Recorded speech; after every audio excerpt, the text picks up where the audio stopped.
It's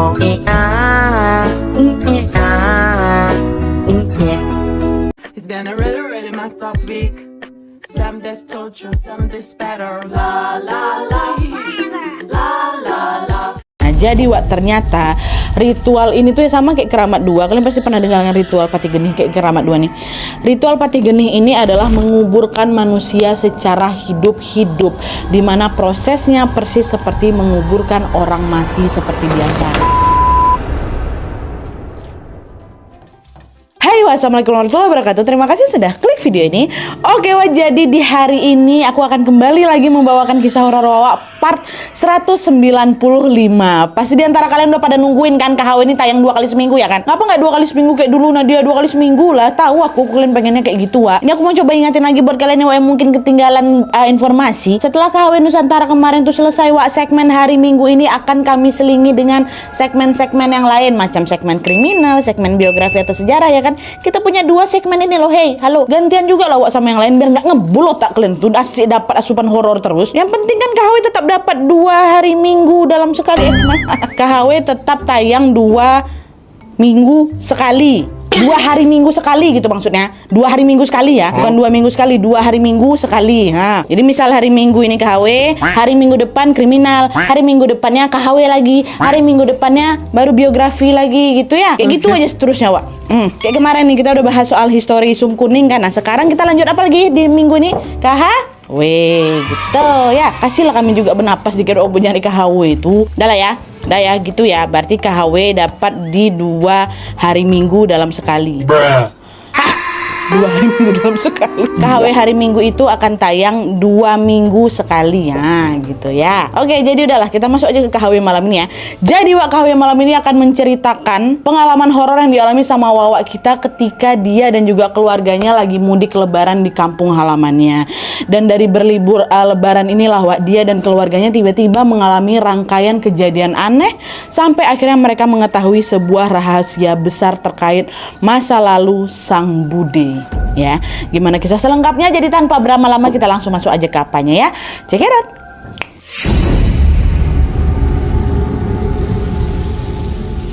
Oke Wak, jadi kisah yang akan aku ceritakan malam ini dikirimkan sama Wawak kita yang bernama Meli dari Jakarta. Halo Meli. Nah, jadi kisah ini bermula ketika Meli berencana untuk mudik lebaran ke rumah neneknya yang ada di Solo, Jawa Tengah Wak. Nah, awalnya Wak, keluarga Meli ini sudah merencanakan pulang kampung sejak lama. Tapi pas mendekati hari H, mama sama kakaknya Meli ini nggak jadi ikutan mudik ke Solo. Pada saat itu mamanya tetap stay di Jakarta untuk menemani kakaknya Meli yang kebetulan harus bekerja pula waktu lebaran tuh ya kan. Alhasil pada saat itu yang bisa pulang ke kampung cuma Meli sama bapaknya aja. Kita sebut aja namanya Pak Doni ya. Nah, berdua beranak aja nih akhirnya balik karena udah bilang sama nenek di kampung kami balik lebaran deh, banding nggak jadi ya udahlah Pak Doni sama Meli aja nih yang menjadi perwakilan dari keluarga. Mama stay lah itu di sana di Jakarta tuh ngawanin kakaknya kan. Nah, supaya suasana mudik ini nggak sepi-sepi kali, Nadia waktu itu bapak aku memutuskan untuk mengajak keluarganya yang lain. Dan ternyata ada nih 4 orang yang memang setuju diajak pulang kampung bersama dengan mereka berdua. Mereka berempat ini adalah keluarga kecilnya Tante Meli. Yang pertama ada Tante Mona, terus Om Rizal suaminya Tante Mona, terus Devi anaknya mereka berdua. Terus ada satu lagi nih. Nah, dia ini adalah budenya Meli, kakaknya papa Nadia, namanya Bude Susi. Dan perlu diingat Wak, menurut keterangannya Meli, Bude Susi ini memang merupakan penderita gangguan jiwa dan memang sudah pernah dirawat di rumah sakit jiwa Nadia sebanyak 2 kali. Tapi meskipun sudah dibawa berobat, keadaan Bude Susi ini belum juga menunjukkan tanda-tanda membaik gitu loh. Alhasil dia pun harus mengkonsumsi obat-obatan yang memang diresepkan sama dokter supaya penyakit gangguan jiwanya itu nggak kumat lah gitu, maksudnya biar bisa terkontrol lah gitu Wak ya. Nah, kayak inilah Bude Susi itu kan. Nah, akhirnya ikutlah nih mudik. Nah, di sepanjang perjalanan Meli sama keluarga itu sebenarnya juga sempat merasa khawatir Wak kalau Bude Susi ini kumat secara tiba-tiba. Kata si Meli nih Wak ya, kalau pas lagi kumat-kumatnya dia Bude Susi ini biasanya bakal ngamuk-ngamuk, teriak-teriak histeris gitu sampai bisa mengganggu orang sekitar lah. Kami juga panik kalau misalnya dalam perjalanan ini kayak gimana, cuman mau ditinggal juga nggak tega kayak gitu kan. Dia juga mau ketemu sama mamanya di Solo. Dan akhirnya kami bismillah aja minta perlindungan Allah, kasih obat, dan alhamdulillahnya kekhawatiran itu juga tidak terjadi Wak, karena di sepanjang perjalanan Bude Susi tampak tenang dan bisa mengontrol dirinya sendiri. Aman lah pokoknya. Dan dari sini Pak Doni pun bisa mengendarai mobilnya dengan sangat lancar sampai akhirnya mereka sampai dari Jakarta ke kota tujuan mereka yaitu di Solo, Jawa Tengah dengan tenang. Tapi Pas memasuki area rumah nenek nih Nadia, entah kenapa Bude Susi yang semula tadi kan tenang-tenang aja kan, tiba-tiba gelisah dia. Nggak enak dia kan kayak ada gini-gini dia. Nah terus secara tiba-tiba dia menepuk bahunya adiknya Pak Doni nih, tak, cepetan, cepat bawa mobilnya, kata gitu. Iya mbak, iya ini udah sampai kok, tenang mbak, kata dia. Cepat, teriak dia. Malah macam anak kecil yang lagi marah-marah tuh loh, macam nggak sabar kali udah mau nyampe rumah mamanya. Tapi meskipun demikian, Meli dan keluarganya berusaha untuk memaklumi perilakunya Bude Susi, yang namanya juga orang dengan gangguan jiwa kan, wah ya kadang-kadang bisa kumat kayak gitu. Ya udah kami tenangin aja dia. Dan akhirnya setelah nyampe di rumah, Bude Susi masih terus bersikap aneh, Wak. Dia waktu itu nengok ke arah langit-langit rumah tuh karena dia dengan tatapan takjub gitu, tapi kayak bingung juga. Kayak gitulah pokoknya, Wak. Dan tidak lama setelah itu Bude Susi ngelengos saja, dia masuklah ke dalam kamarnya, dibantingnya pintunya, biar kayak gitu. Tapi lagi-lagi keluarga kami membiarkan hal itu dan masih berpikir ya sudahlah biarin, toh juga yang penting Bude ini nggak ngamuk histeris nih, udah biar aja di dalam kamar gitu ya. Udah nih, udah nyampe rumah nenek, udah bersiap-siap mau lebaran lah gitu pokoknya kan. Selama tinggal di rumah nenek, semua berjalan normal seperti biasanya aja, Wak. Bude Susi juga jarang kambuh nih, dan seolah-olah juga menikmati hari-harinya di rumahnya sana. Walaupun menurut Tante Mona, tantenya si Meli yang ikut mudik tadi, setiap malam ini Bude Susi kelihatan selalu mengalami rep-repan atau suka ketindihan kayak gitu. Kalau ditanya nggak nyambung kayak gitu, cuman Tante Mona ini nengok kayak Bude Susi ini suka rep-repan gitu kan. Dan meskipun demikian, mereka tetap berpikir kalau hal itu terjadi karena memang faktor obat yang sedang dikonsumsi sama Bude Susi. Tapi sayangnya dugaan itu salah besar, Wak. Karena sejak ketindihan itu Bude Susi ini mulai bersikap jauh lebih aneh lagi. Dan selain itu juga Meli, si Wawa kita ini mulai nih mengalami serentetan teror yang tidak akan pernah dia lupakan seumur hidupnya. Baru itulah aku diteror. Nah jadi, Wak, teror itu bermula ketika pada suatu malam yang merupakan malam terakhir sholat taraweh di bulan puasa. Nah ceritanya waktu itu bapak aku, Pak Doni, Tante Mona, dan semua keluarga yang ada di rumah nenek itu bergegaslah pergi ke masjid buat melaksanakan sholat berjamaah. Tapi waktu itu aku nggak ikut, Nadia lagi halangan aku. Jadi di rumah itu aku tinggal sama siapa? Tinggal berdua ya sama Bude Susi. Bude Susi juga nggak pernah dibawa sholat keluar gitu loh, Wak. Nah terus tepat sebelum meninggalkan rumah, tiba-tiba saja Pak Doni, bapaknya si Meli ini, memberikan sebuah cincin yang terbuat dari batu giok, warnanya biru muda kayak gitulah Nadia. Terus Pak Doni ini bilang ke aku, "Dok, sini duduk bentar. Kamu dengerin bapak ya. Ini cincin tolong kamu simpan. Kamu bawa kemana saja, tapi jangan dibawa ke kamar mandi." Loh buat apa sih Pak? Kata siapa kan, kata Meli. Udah ikutin aja bapak. Oh ya udah, taruh aja lah Pak di meja itu. Nanti aku ambil, kata si Meli kan. Dah, Pak Doni pun taruhlah cincin tuh di meja. Pergilah ini semua sholat taraweh ya. Tinggallah berdua nih Meli sama si Bude Susi. Bude Susi dalam kamar. Dan setelah semua orang tuh berangkat, Nadia, suasana di rumah nenek tuh sepi kali kata. Hanya terdengar suara jangkrik, suara kata yang saling bersaut-sautan gitu ya kan.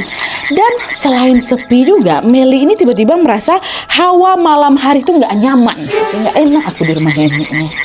Kenapa ya kayak gitu? Akhirnya si Meli ini memutuskan untuk baca buku di teras depan sambil mencari udara segar ceritanya kan. Tapi waktu lagi bersantai di depan tuh si Meli ini justru merasa gelisah. Gegara si Meli ini ngerasa seperti ada banyak orang yang lagi perhatiin aku, Nadia. Padahal depan tuh gak ada siapa-siapa.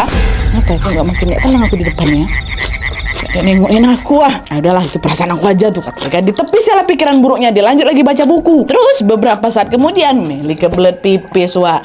Di sini dia agak takut. Kenapa? Karena memang aksesmu ke kamar mandi nenek aku tuh Nadia gelap, sulit lah ke sana pokoknya. Dan FYI, Wak, tadi aku sempat bilang, rumah neneknya Meli ini merupakan rumah joglo gitu, di mana kamar mandinya terpisah dengan bangunan utama.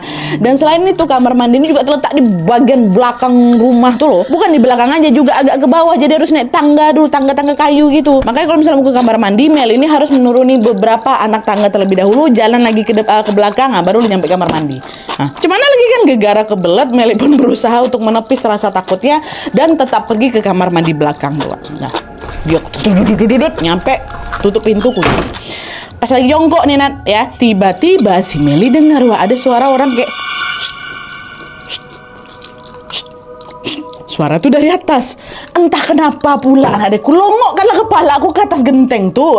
Pas pula di atas genteng tuh jadi nggak semua genteng, ada macam kayak kaca gitu loh, ya kan? Sepetak kaca gitu. Terus lebihnya genteng-genteng, bayangkan. Waktu aku tengok ke sana, Nadia, ternyata di situlah aku bisa melihat dengan jelas ada sepasang mata besar merah menyala lagi melotot sama aku sambil tersenyum. Ditampakkannya kedua gigi taringan tuh, Nadia. Hehe, katanya gitu. Dia tengok sama aku kan, disut-sutnya aku balik. Katanya gitu, kurang ajaran tuh nih. Macam lagi digodanya aku, Nadia. Apa nggak ketakutan aku? Dan di detik itu juga langsung aku naikkan celana aku, nggak sempat cebok aku, Nadia. Berlari aku sekencang-kencangnya kan. Mau balik lagi nih ke dalam kamar. Tapi pas baru aja mau masuk ke pintu utama supaya mengarah ke bangunan utamanya rumah itu, lagi-lagi teror balik muncul. Sekitar jarak 5 meter lah Nadia, dan mau masuk pintu depan ya, pintu belakang depan, pintu menuju ke bangunan utama maksudku. 5 meter menuju ke sana, Meli melihat dengan jelas bahwa ada 3 pocong yang lagi berjejer. Memang nggak depan pintu tuh Nadia, dekat sebelahnya berjejer 3 pocong tuh. Dan dia mengeluarkan bau busuk yang betul-betul menyengat. Aku nggak pernah cium bau sebusuk itu. Kalian ingat bagian bau busuk ini? Bau kali. Astagfirullahaladzim. Semakin berlari lah si Mary. Masuk lagi ke dalam kamarnya, langsung ditutupnya pintu tuh. Dia tarik selimut, dia tutup badannya, langsung baca ayat kursi. Belum selesai nih Wak, belum. Karena setelah berdoa Wak, bukannya menghilang teror tuh, justru malah jadi makin ekstrim lagi tuh kalian. Saat itu Ameli, aduh aku terbayang pada saat itu Ameli waktu dia berselimut tuh baca-baca, ya Allah astagfirullahaladzim, auzubillah gitu kan.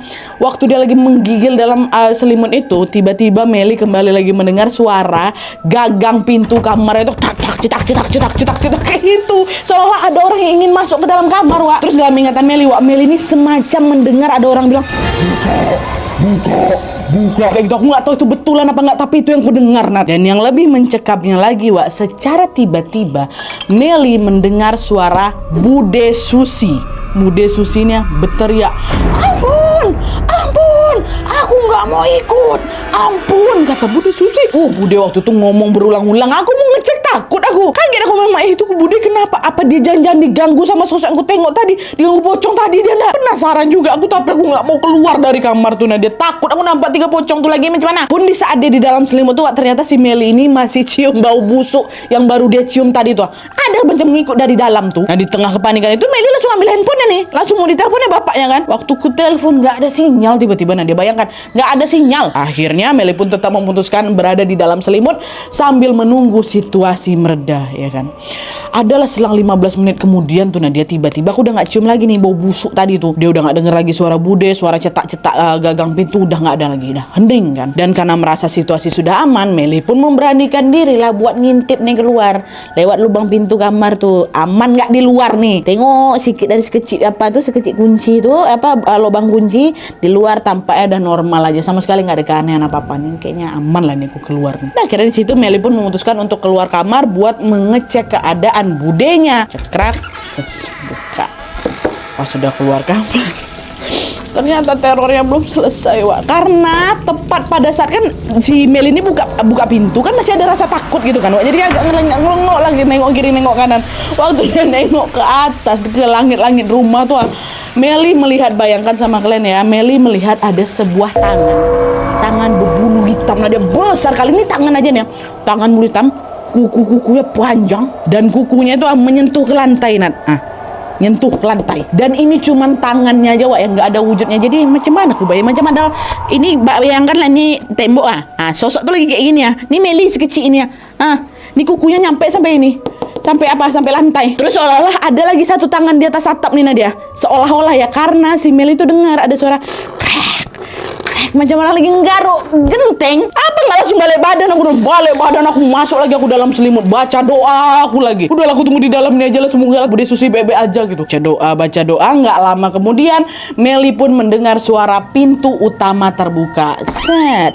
Tapi bukan diikuti suara assalamualaikum, bukan. Yang ada di saat pintu utama itu terbuka, Wak, suara yang terdengar adalah suara teriakan saudara-saudaranya Meli yang mengatakan, astagfirullah, Bude kenapa? Dan kalian tahu pada saat itu keluarga yang baru balik terawih ini melihat Bude Susi tergeletak tidak sadarkan diri tepat tepat di depan kamarnya Meli.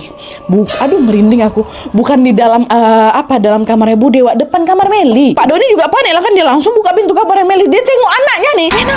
Nak Meli, kamu nggak apa-apa kan Meli? Ini ada apa nih? Kenapa Bude pingsan depan pintu kamar kamu, katanya. Dengar itu terdiamlah aku, dan dia mana lah tahu aku pun juga bukan gara-gara itu aja. Aku nggak sanggup ngucapin apapun. Saking shocknya si Meli itu, aku cuma bisa nangis. Aku peluk bapakku, bergetar aku. Aku juga penasaran kenapa Bude aku tiba-tiba mendadak pingsan. Padahal tadi waktu aku keluar tuh nggak ada apa-apa kan. Si Bude Susi juga dalam kamarnya aku rasa. Terus sejak kapan nih Bude tergeletak di depan kamar aku, ya kan? Meli di situ betul-betul ngerasa bersalah lagi, Wak. Sekaligus juga khawatir akan keadaan budenya. Kok aku kayak nggak bisa jaga bude aku ya, tapi sisi lain juga aku terpojok kayak gini. Nah, Meli cuma bisa nangis sambil melihat Bude Susi digotong masuk dalam mobil, dibawa ke rumah sakit terdekat, Wak, ya kan? Nah terus, Wak, keesokan harinya pada saat kumandang takbir hari raya berkumandang, keluarga Meli ditimpa ujian di sini. Bukannya mereka merayakan hari raya bersama, justru di sini mereka mendapatkan kabar bahwa kondisi Bude Susi sudah dalam keadaan kritis. Bahkan di titik ini, Wak, Bude Susi sudah nggak sadar dan sudah tidak bisa merespon apapun. Bayangkan sama kalian. Sampai akhirnya dokter pun memanggil Pak Doni dan bilang, Bapak, menurut saya Ibu Susi ini harus segera dibawa ke rumah sakit lain yang jauh lebih baik daripada di sini, Pak. Di sini peralatannya kurang lengkap. Saya takut terjadi sesuatu dan kami belum bisa menanganinya. Baik, Pak, kalau gitu saya akan sampaikan ke saudara-saudara saya dulu, kata Pak Doni kan. Udah tuh, akhirnya keluarga Pak Doni pun berunding, dan hasil dari rundingan itu pun akhirnya diputuskan bahwa Bude Susi harus dibawa pulang ke Jakarta dan diobati di sana saat itu juga. Ya udahlah, sekalianlah kita pulang yuk. Semoga di sana kita dapat fasilitas yang lebih canggih gitu kan, pikir mereka keluarga ini. Akhirnya Bude Susi pun dibawalah dengan menggunakan ambulans ditemani sama Om Rizal. Sementara Meli, Pak Doni, bapaknya, Tante Mona sama Devi, anak Tante Mona ini tetap naik mobil pribadi mereka yang dikendarai sama Pak Doni. Jadi 2 mobil iring-iringan. Dah lah kan. Sampai di sini mereka kembali lagi ke Jakarta tanpa sempat merayakan lebaran di rumah nenek. Nenek juga ngerti-ngerti aja, ya udahlah, selamatkanlah anakku kayak gitu. Tapi waktu itu nenek nggak ikut, Wak, karena nenek kan udah tua kayak gitu kan. Nah, selama di jalan pulang itu Meli ini udah berkali-kali ditanyain soal kronologi sebelum Bude Susi ini ditemukan pingsan kemarin. Bapaknya sama tantenya penasaran orang sama Meli, kok di rumah tuh kenapa Bude Susi bisa kayak gini sampai kritis loh, Wak. Bapaknya Pak Doni itu sudah membujuk sedemikian rupa, tapi waktu itu Meli memilih tetap bungkam. Bukannya aku nggak mau cerita, Nadia. Bukannya aku nggak mau cerita, udah gatal dan bibir aku ini mau ceritain semuanya, apa yang ku tengok, apa yang ku alami, apa yang dialami sama Bude Susi. Tapi entah kenapa tiap kali dia mau menceritakan itu, menceritakan hal itu, aku nih malah kayak ngerasa kesulitan mengeluarkan kata-kata tuh. Nggak bisa aku bercerita, macam ada yang nahan tenggorokan aku nih ya. Tapi barulah, Wak, ketika sudah mulai lumayan jauh dari desanya si nenek, baru tuh Meli tiba-tiba bisa mendapatkan kekuatan untuk menceritakan kejadian yang sebenarnya. Padahal tadi sulit kali mau diomongin kan, Wak. Tuh udah agak jauh baru bisa bercerita nih si Meli. Nah disitulah, Wak, Meli pun akhirnya menceritakan semua kejanggalan yang dia alami kemarin. Mulai dari dia ngelihat sosok bertaring di langit-langit kamar mandi itu, ngelihat 3 pocong busuk berjejer itu, dengar Bude Susi berteriak, terus pas mau dicek ada tangan raksasa garuk-garuk atap sama garuk-garuk lantai itu, sampai akhirnya Bude Susi ditemukan pingsan. Semua diceritain sama si Meli kan. Nah, mendengar penjelasan dari Meli, Pak Doni, bapak yang ngela napas, langsung ngomong kayak ini. Kemarin kamu pakai cincin yang bapak titipin nggak? Kata si bapak, iya pula, cincin itu mana ya? Iya Pak, lupa Meli pakai, katanya. Nggak sempat Meli pakai, masih di atas meja kamar itulah. Nah itulah dia, pantesan kamu digangguin, kata bapak. Bapak ini seolah-olah tahu sesuatu lah. Kok bisa pula aku diganggu, Pak? Perasaan aku nggak buat salah apa-apa lah, kata Meli kan. Ya udah, sini bapak kasih tahu kamu. Wah, bapaknya buka suara. Jadi Tondo, budemu itu sebenarnya pengguna susuk semasa dia muda dulu. Dari yang bapak dengar, dari yang tante-tante ini tahu, susuk yang dipakai sama budemu ini harus ada tumbalnya, berupa tumbal hewan atau bahkan berupa nyawa manusia. Tapi sampai sini kami semua nggak ada yang tahu nih selama ini Bude tuh pakai tumbal apa, karena dia selalu menutup-nutupinya dari kami. Iyalah, nggak mungkin dia kasih tahu kan. Tapi itulah, nak, seiring berjalannya waktu, budemu ini pengen memutuskan perjanjiannya dengan iblis tadi yang mengikat dia. Tapi sayangnya ketika Bude ini mulai berhenti melakukan ritual, dia ini malah terus terus-terusan diteror sampai akhirnya bude kamu ini jadi kena gangguan jiwa, kata bapak. Wah, apa nggak bukan main terkejut lagi aku Nadia setelah dengar pengakuan dari bapak aku tuh. Aku tuh mikir bude aku ini diguna-gunain orang, makanya sampai sekarang tuh dia masih single kayak itu, mungkin dia diguna-gunain. Tapi ternyata inilah dia. Tuh nanya lagi lah si Meli kan, terus apa hubungannya sama gangguan semalam Pak? Kenapa pula aku juga yang jadi ikutan diganggu? Nah di situ lah Pak Doni ini kembali menjelaskan bahwa malam tadi tuh ternyata sosok yang sudah terikat perjanjian dengan bude ini rupanya datang lagi buat minta apa? Tumbal. Tapi karena bude Susi itu nggak bisa memenuhi permintaan si sosok ini, akhirnya sosok ini pun inisiatif mencari target lain buat dimangsanya. Dan mangsa yang dia incar selanjutnya siapa? Meli, Wak. Nah kenapa harus Meli Nadia? Kenapa bukan keluarga yang lain? Nah karena sosok itu sangat menyukai tumbal berupa nyawa gadis yang masih perawan.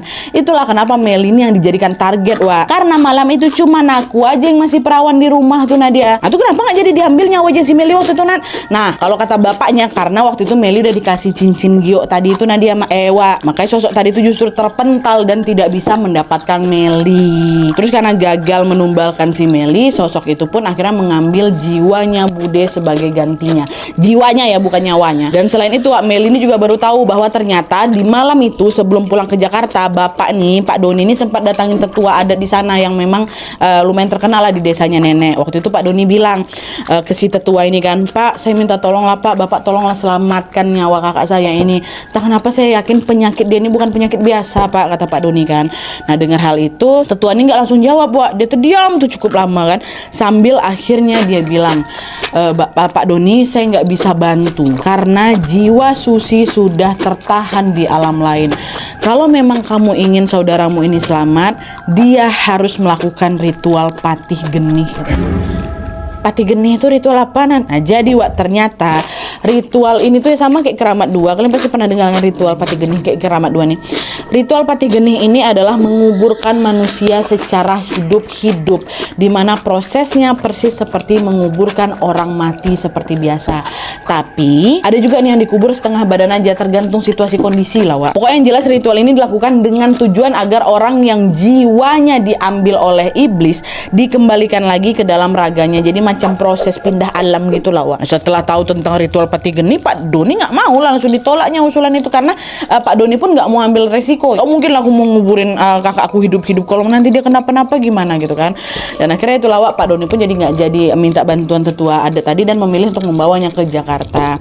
Pada saat itu mereka semua sekeluarga besar ini sepakat memilih jalur medis untuk perawatan Bude Susi. Udahlah kita pilih aja jalur aman daripada nanti musyrik kayak gitu. Nah singkat cerita akhirnya Bude pun sampailah di Jakarta. Bude Susi langsung dibawa ke salah satu rumah sakit terbaik Wak yang ada di Jakarta, kata si Meli. Tapi sayangnya keadaan Bude Susi juga tidak kunjung membaik. Sejak pingsan di Solo di depan kamarnya si Meli itu, sampai akhirnya tiba di Jakarta, Bude Susi sudah dalam keadaan koma. Dan hal itu berlanjut selama berbulan-bulan ke depan sampai tibalah suatu hari di mana keluarganya Meli harus menerima kenyataan bahwa Bude Susi dinyatakan meninggal dunia. Innalillahi wa inna ilaihi raji'un. Meninggal Bude Susi, Wak. Jadi suara terakhir yang ku dengar dari Bude Susi itu ngomong ya waktu tolong ampun aku nggak mau ikut. Nah itulah. Dan anyway setelah meninggal Wak, Bude Susi pun dimandikan dan dikafani sebagaimana proses pemakaman seperti biasanya. Saat sejak pertama kali dimulainya prosesi pengurusan jenazahnya Bude Susi, sebenarnya semua berjalan dengan lancar Nat. Gak ada keanehan apapun yang menimpa Bude aku. Tapi ternyata keanehan itu baru muncul pada saat proses pemakaman berlangsung. Kata Meli Wak, pada saat itu Meli mencium, Meli aja nih ya, Meli tiba-tiba mencium kembali bau busuk yang tidak henti-hentinya muncul di tengah penguburan jasad Bude Susi. Dan bau busuk itu ternyata adalah bau yang sangat-sangat persis seperti bau busuk yang Meli cium ketika bertemu dengan 3 pocong di rumah nenek tadi. Aduh, astagfirullahaladzim. Itu baunya. Aku udah gak pernah cium lagi bau itu, tapi waktu si Bude Susi dikuburkan aku cium bau itu lagi. Nah menurut Meli nih Wak ya, kemungkinan besar bau itu ada hubungannya dengan perjanjian yang sudah Bude Susi lakukan dengan sosok iblis tadi itu. Astagfirullahaladzim. Oke Wak, jadi itu tadi cerita tentang pengalaman horor yang dialami sama Meli. Melalui cerita ini, Meli ini ingin menyampaikan satu pesan buat kita semua, yaitu jangan pernah kalian memakai atau melakukan perjanjian dengan ilmu hitam, walau apapun tujuannya. Karena ketika sekali saja kalian sudah terikat perjanjian dengan iblis Wak, maka kalian akan sulit melepaskan diri dan sangat-sangat mungkin berujung pada hilangnya nyawa secara sia-sia. Udahlah meninggal dalam keadaan kurang baik, nanti pasti kena azab pula Wak di akhirat. Astagfirullahaladzim, na'udzubillah min zalik.